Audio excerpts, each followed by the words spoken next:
தந்தை, மகன், தூய ஆவியின் பெயராலே ஆமேன். மூவொரு கடவுளுடைய அருளும் ஆசீரும் பாதுகாப்பும் வழி நடத்துதலும் உங்களோடு இருப்பதாக. பொதுக்காலம் 14வது வாரம் செவ்வாய்க்கிழமை இறை வார்த்தை பகிர்வுக்கு என் அன்பு சொந்தங்களே, உங்களை அன்போடு வரவேற்கின்றேன். காற்றை விதைத்து கடும் புயலை அறுப்பவர்களா நாம்? இயேசுவில் என் அன்பு சகோதர சகோதரிகளே, காற்றை விதைத்து கடும் புயலை அறுக்கின்றார்கள் என்று சொல்லி இன்றைய முதல் வாசகத்திலே ஓசையா வழியாக இறைவன் இஸ்ராயேல் மக்களை பார்த்து சொல்வதாக இருக்கின்றது. இது அவர்கள் வழக்கத்தில் ஒரு பழமொழியாக இருக்கின்றது. காற்று தென்றலாக இருக்கின்ற பொழுது, மெல்லியதாக இருக்கின்ற பொழுது அது உடலுக்கு இனிமை கொடுக்கக்கூடியதாக இருக்கின்றது. தென்றல் நம்மை வழி செல்கின்ற பொழுது நமக்கு ஒரு வகையான புத்துணர்வு ஏற்படுகின்றது, நமக்கு ஒரு இளைப்பாறல் கிடைக்கின்றது.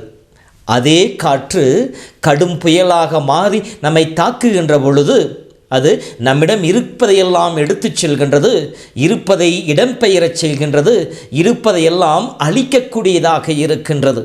தென்றலாக இருக்கின்ற பொழுது காற்றை விரும்புகின்ற மனிதன் கடும் புயலாக வருகின்ற பொழுது அதை ஏற்றுக்கொள்ள தயங்குகின்றான். எதற்காக இந்த பழமொழி ஒப்பிடப்படுகிறது என்று சொன்னால், நம் வாழ்வில் இருக்கின்ற சிறு சிறு தவறுகள், அந்த தவறுகளை செய்கின்ற பொழுது அது நமக்கு இன்பத்தை கொடுக்கக்கூடியதாக இருக்கும். அந்த இன்பத்திலே நாம் அறியாமலேயே அந்த இன்பத்தில் நாம் திளைத்திருக்கின்ற பொழுது அது மிகப்பெரிய சூறாவளியாக மாறி, கடும் புயலாக மாறி, அது நம் வாழ்வையே அழிக்கக்கூடியதாக மாறிவிடும் என்பதைத்தான். உதாரணமாக, போதை பழக்கமோ அல்லது புகைப்பழக்கமோ மற்ற தீய பழக்கங்கள் எப்படி உடனே மிகப்பெரிய ஒரு பாவத்திற்கோ மிகப்பெரிய ஒரு நோய்க்கோ கொண்டு போய் நம்மை விடுவதில்லை. துவக்கத்திலே அது நம்முடைய உணர்வுகளுக்கு, உணர்ச்சிகளுக்கு தீனி போடக்கூடியதாக இருக்கின்றது. புகைப்பழை பிடிக்கின்ற பொழுதோ மது அருந்துகின்ற பொழுதோ நம்மை தன்னிலை இழக்க வைக்கின்றது. துவக்கத்திலே அது நமக்கு ஒரு வகை இன்பத்தை கொடுக்க ஆரம்பிக்கின்றது. சிறிது சிறிதாக அந்த இன்பம் நம்மை தன்மையப்படுத்துகின்றது.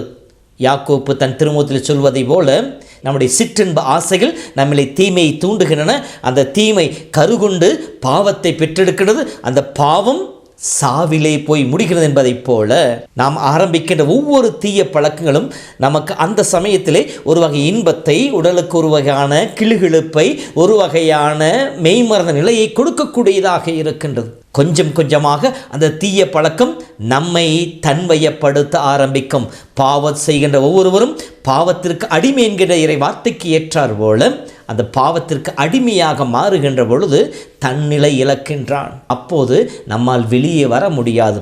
அந்த தீய எண்ணமானது கருகொண்டு பாவத்தை நம்மிலே பெற்றெடுக்கும். அந்த பாவம் நமக்கு சாவை விளைவிக்கக்கூடியதாக இருக்கும். இதைத்தான் இன்றைய முதல் வாசகத்தில் ஓசையா வழியாக இறைவன் அன்று இஸ்ராயேல் மக்கள் செய்த தவறுகளாக சுட்டி காட்டுகிறார். சிறிது சிறிதாக அவர்கள் தவறுகளை செய்து செய்து செய்து இறுதியாக சாவின் தலைகளை தன்மேல் வருவித்து கொண்டார்கள் என்று சொல்லப்படுகின்றது. முதலிலே ஓசையா சொல்வது என்ன? 1 சாமுவேல் புத்தகத்தில் படிப்பதை போல எங்களுக்கு ஒரு அரசன் வேண்டும் என்று சொல்லி கடவுளை புறக்கணிக்க ஆரம்பித்தார்கள். இரண்டாவதாக, தங்களுக்கு தாங்களே தலைவர்களையும் இறைவாக்கினர்களையும் ஏற்படுத்தி கொண்டு தங்களுக்கென பலிபீடங்களை கட்டி கடவுளுக்கு, மாற்று தெய்வங்களுக்கு பலி செலுத்த ஆரம்பித்தார்கள். மேலும் வெள்ளியும் பொன்னையும் கொண்டு சிலைகளை செய்து அதை வழிபட ஆரம்பித்தார்கள். அதற்கு பலியிட ஆரம்பித்தார்கள். கன்று குட்டிகளை செய்து அதுவே எங்கள் தெய்வம் என்று சொல்லி அதை ஆராதித்தார்கள். இவையெல்லாம் கடவுளுடைய கோபத்தை பற்றி எறிவதற்கு காரணமாக இருந்தது. இப்படி கோபத்தை பற்றி எறிந்தாலும் கடவுள் காத்து கொண்டிருக்கின்றார். இரக்கமான தெய்வம் அல்லவா? அவருடைய சொற்களை பாருங்கள். எத்தனை காலம் அவர்கள் தூய்மையடையாது இருப்பார்கள். இறைவன் காத்து கொண்டே இருக்கின்றார். ஆனால் மழுங்கி போன உள்ளம், பாவத்திற்கு அடிமையான உள்ளம் பெரும் காற்று போல, கடும் சூறாவளி போல தங்களுக்கு தாங்களே தீமையை வருவித்து கொண்டார்கள். அவர்கள் இன்னும் அதிகமாக ஆண்டவரை விட்டு விலகிச் செல்லுகின்ற பொழுது அவர்கள் தங்களுடைய பலிபீடங்களை கூட, கடவுளுக்கு தங்களுடைய ஆராதனையை, தங்களுடைய நன்றியை, தங்களுடைய ஜெபத்தை பாவத்திற்கு ஒப்புக் கொடுக்கின்ற பலிபீடம் கூட பாவத்திற்கு காரணமாக மாறி போயிற்று. ஏனெனில் அந்த இடத்து இந்த பலிபீடத்தையும் தங்களுடைய சுயநலத்திற்காக, தங்களுடைய லாபத்திற்காக தாங்கள் வழிபடுகின்ற அந்த மாற்று தெய்வ பாகலுக்கென பலியை ஒப்பிட ஆரம்பித்தார்கள். பலியை ஒப்புக் கொடுக்க ஆரம்பித்தார்கள். இவ்வாறு கடும் கோபம், கடவுளுடைய கடும் கோபம் அவர்கள் மேல் வந்து விழுந்தது. ஆம் அன்பு சொந்தங்களே, இன்று நம்முடைய வாழ்வை அலசி பார்க்கின்ற பொழுது அன்று ஒசா இறைவாக்கியர் சொன்னது இன்று நமக்கும் ஒத்துப்போவதாக இருக்கின்றது. நாம் காற்றை விதைத்து கடும் புயலை அறுப்பவர்களாக இருக்கின்றோம்.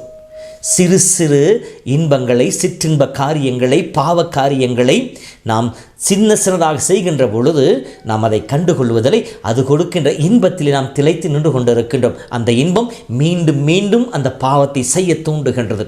இவ்வாறு பாவத்திற்கு மேல் பாவமாக நாம் செய்து அந்த மழுங்கி போன உள்ளத்திற்கு நாம் வந்து விடுகிறோம்.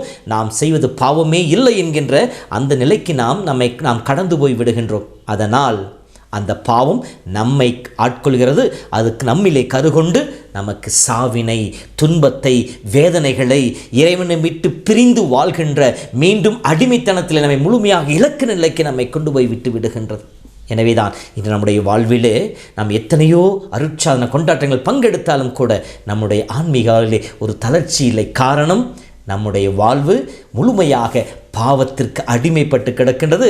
கடும் புயல் எவ்வாறு எல்லாவற்றையும் சிதைக்குமோ அதே போல நம்முடைய வாழ்வையே பாவம் சிதைத்து நம்மை சின்னபின்னமாக மாற்றி இருக்கின்றது. இந்த நாளிலே நாம் சிந்திக்க வேண்டியது என்ன? நான் என் வாழ்விலே விதைத்திருக்கின்ற காற்று என்ன? முழுமையாக பிடுங்கி எறிய வேண்டும்.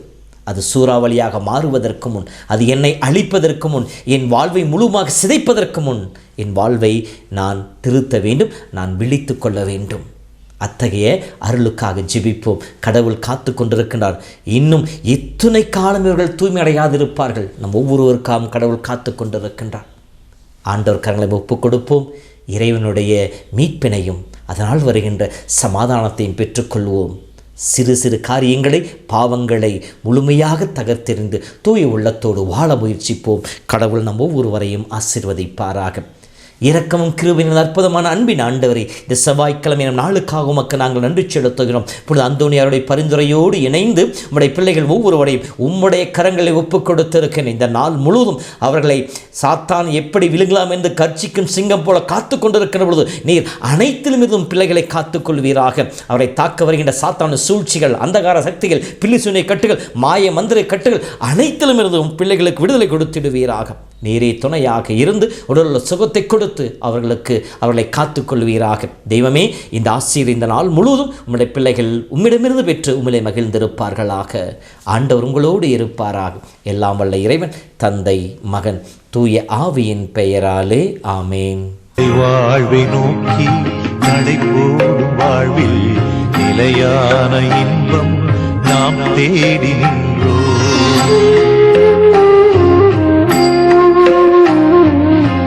வாழ்வை நோக்கி நடைபோடும் வாழ்வில் நிலையான இன்பம் நாம் தேடி நின்றோம். ஆவி மேவும் வல்லமை கண்டோ,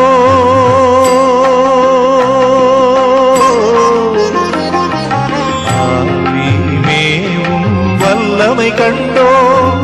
நன்றி இறைவா, நன்றி இறைவா. வாழ்வை நோக்கி நடைபோடும் வாழ்வில் நிலையான இன்பம் நாம் தேடி நின்றோம்.